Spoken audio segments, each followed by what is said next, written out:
pemilik lahan di sini Pak ya. Nah, kurang lebih sekitar 3000 meter persegi Pak ya. Lahannya ini ternyata penuh dengan koin kepeng. Nah, koin kepeng ini.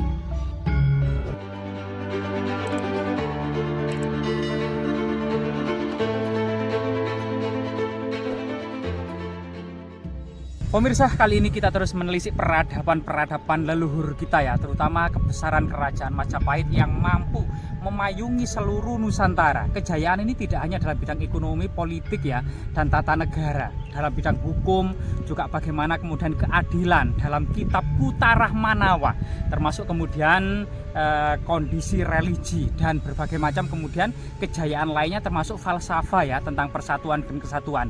Sebagaimana kemudian Empu Tantular dalam kitabnya Sutasoma menulis sebuah kalimat indah yang menjadi simbol negara Indonesia modern, yaitu Bhinneka Tunggal Ika. Mari kita telusuri. Nah, di area kebun bawang ini ternyata banyak sekali artefak-artefak yang sangat penting, bahkan cerita tutur yang berkembang di masyarakat. Pernah ya penemuan sebuah emas, perhiasan, bahkan koin kepeng itu bergentong-gentong. Dan bekas-bekas koin kepeng bergentong-gentong itu kita bisa saksikan ya, atau kita bisa lihat dari fragmen gentong-gentong kuno, diduga era kerajaan Singosari atau kerajaan Majapahit gitu ya. Dan banyak sekali ya bibir-bibir gentong ini, termasuk kemudian fragmen keramik Tiongkok ya, berbagai macam dinasti keramik Tiongkok yang seperti kulit telur bebek ini adalah diduga keramik dinasti Sung ya. Coba kita lihat, mungkin banyak sekali juga pusaka-pusaka yang tergeletak di mana-mana ya. Nah, ini ke arah sana. Coba kita lihat.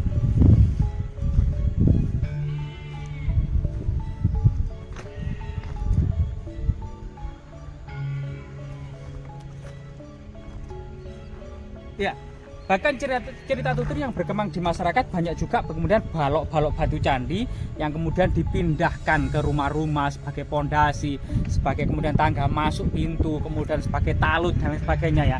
Bahkan bukit kecil yang ada di sana itu, yang tepat di depan dari Gunung Welirang itu, bukit kecil itu bernama Bukit Candi. Sampai saat ini bernama Bukit Candi atau Putuk Candi masyarakat lokal ya.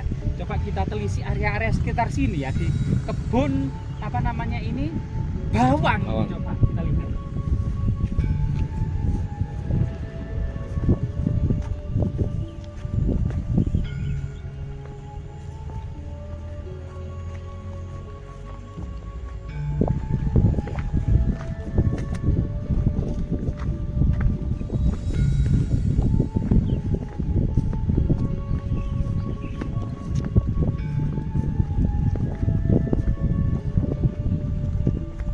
Oh,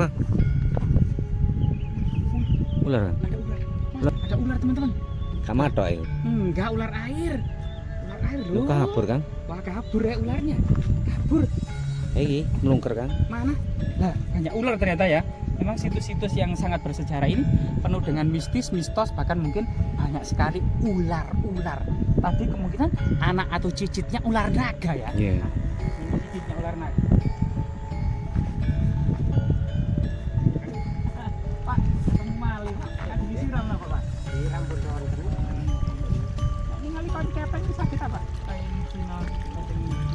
Bapak ini salah satu juga menemukan harta karun era kerajaan Majapahit. Pasti kenapa?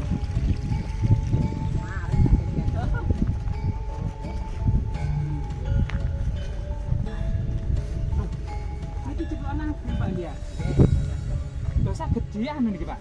Dimakan ini Pak. Lah Bapak ini gitu ya, ini di depan kandang sapinya Pak ya. Nah, kandang kambingnya ini ternyata ada buah langka ya. Masyarakat biasanya memberikan nama cipluan. Lah buahnya seperti ini teman-teman. Lah ini yang kuning-kuning ini. Nah ini ternyata bisa dimakan. Dan banyak sekali yang matang-matang ini teman-teman. Lah seperti ini. Lah.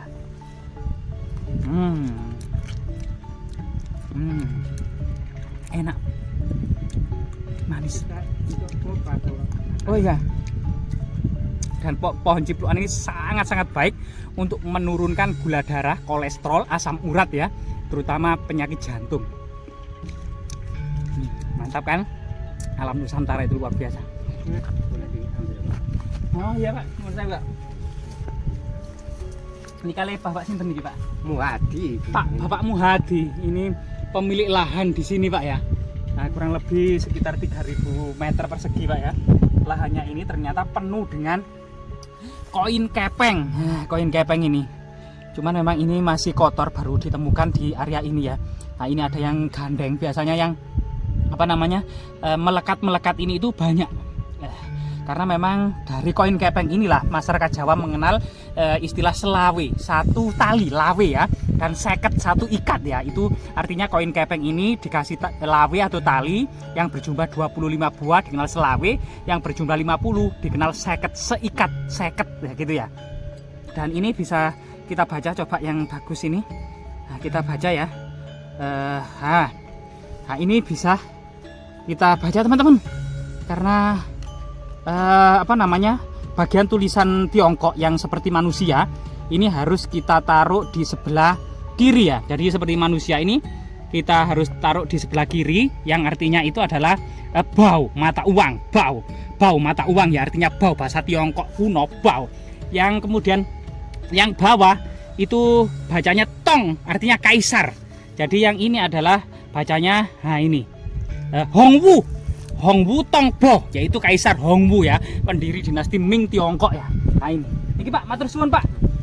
Bagaimana Boten Pak, jenengan simpen mawon kapan-kapan. Ini kuat tapi kula suka akan yang nambang niku. Bapak ini itu pemilik lahan ini. Mungkin cerita sedikit Pak tentang penemuan pada waktu lalu, misalnya emas atau balok-balok batu candi yang ada di sini Pak. Mungkin kamera bisa lebih dekat.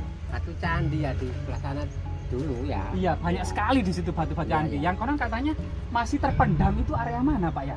Misalnya terpendam itu Daerah wilayah ini. wilayah sini itu diduga ada semacam bangunan atau candi atau istana kuno ya yang masih terpendam di dalam tanah.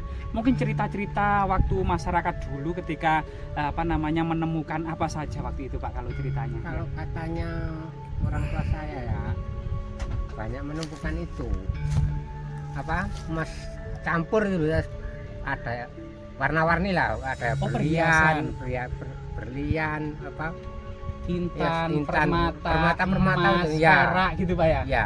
Oh, itu banyak Pak ya dalam bentuk perhiasan Pak. Sering orang menemukan di sini. Oh, sering menemukan emas dan permata ya di area ini. Adik saya saja pernah menemukan bekas anting. Oh, Di sini. adik pernah menemukan bekas anting di Ya. area ini juga. Tapi cuma satu namanya nemu ya cuma di area sini. Iya ya. Atau dulu pernah ada semacam lempeng emas gitu Pak, kotak atau Kalau lempeng katanya di sebelah sana. di Bukit Candi itu Pak ya. Di sebelahnya tadi lagi Di sebelahnya yang saat ini menjadi makam Kanjeng Ratu Melati itu. masih naik sedikit. Oh, yang di Itu. di Di sebelahnya kotik itu. Di bawahnya kotik. Oh, di bawahnya Katanya kotik.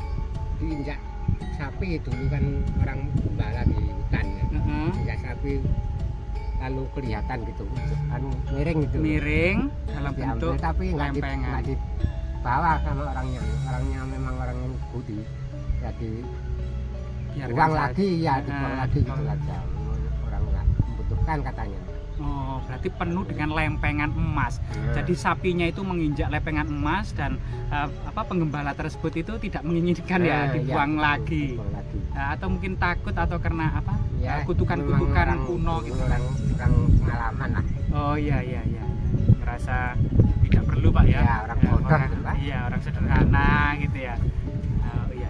Terima kasih Pak atas Ya. waktu dan kesempatannya, bahwasanya memang di area ini kelihatannya dahulu kemungkinan ada semacam bangunan suci, candi. Karena bukit ini masih namanya Bukit Candi Pak ya. Ini namanya candi, dulu memang ada candinya. Oh, Orang di bukit tua ini? masih mengenal melihatnya kok.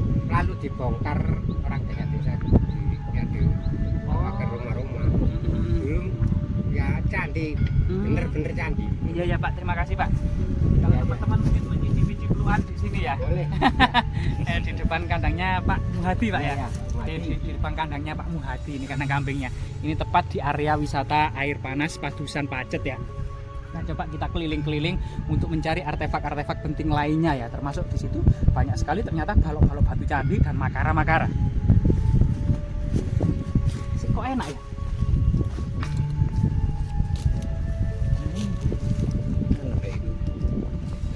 Oh, setikan lah. Setian. Enggak, ini cipuan langka ya.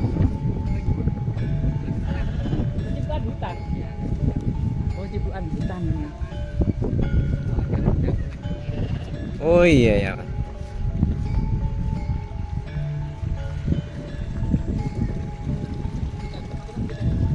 Menemukan kayak serpihan, saya kira ini tadi emas teman-teman. Ternyata ini bagian dari mangkok yang tipis ya, mangkok dari peradaban dahulu yang berserak di mana-mana di sawah-sawah ini. Coba kita ke arah sana teman-teman.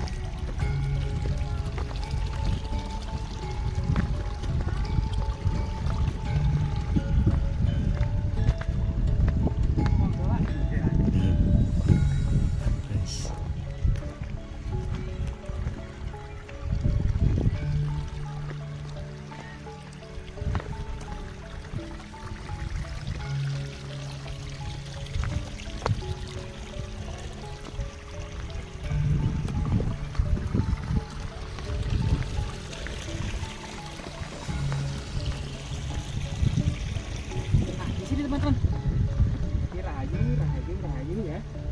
Nah, selain coba kita lihat di area persawahan ini ya, kita ambilin berbagai macam kemudian artefak keramik Tiongkok, pecahan tembikar ya, yang begitu melimpah dan sangat banyak ya, yang cangkul yang naik ke permukaan itu banyak sekali, semacam keramik Tiongkok ya. Nah, termasuk di sini lah. Nah, seperti ini itu menandakan bahwasanya di sini dulu semacam kemungkinan ada 4 fungsi ya dari berbagai artefak yang ada. Yang pertama pemujaan sebuah bangunan suci, ada sebuah candi karena ada makarannya ini. Ini adalah pipi tangga atau makara pipi tangga naik bangunan candi ya. Nah, di sini bentuknya adalah gelung atau sulur gelung yang menandakan sebuah simbol tanaman pakis atau bonggol pakis atau dalam artian adalah simbol keabadian. Yang kemudian di area ini selain ada makara-makara yang diduga ada bangunan suci sebagai bangunan pemujaan, juga diduga ada asrama-asrama para pertapa termasuk petirtaan mandi air panas ya, air panas belerang sebagai unsur pengobatan dan unsur magis tertentu. Yang ketiga adalah sebagai tadi asrama Kadewa Guruan ya. Yang keempat adalah sebagai persajian. Jadi persajian, pemujaan, asrama Kadewa Guruan termasuk unsur-unsur kemudian pemujaan dan ini semua satu kesatuan termasuk pemandian kuno ya. Jadi kita letakkan di sini ada berbagai artefak penting lainnya. Coba kita lihat di arah situ itu banyak sekali balok batu candi namun sudah ditanami. Kemungkinan juga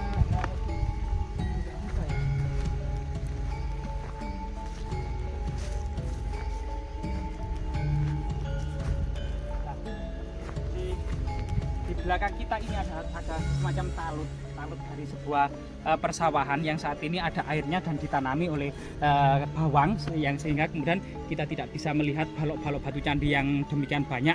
Namun sekali lagi area ini dahulunya memang sangat kental dengan peradaban kuno, diduga semacam peradaban era kerajaan Singosari maupun kerajaan Majapahit, dan banyak sekali persaksian atau kesaksian warga setempat yang menemukan banyak sekali harta karun yang tercecer ya, baik itu berupa koin kepeng Tiongkok, emas, permata maupun kemudian logam perunggu gitu ya, dan lempengan-lempengan emas lainnya. Semoga bermanfaat.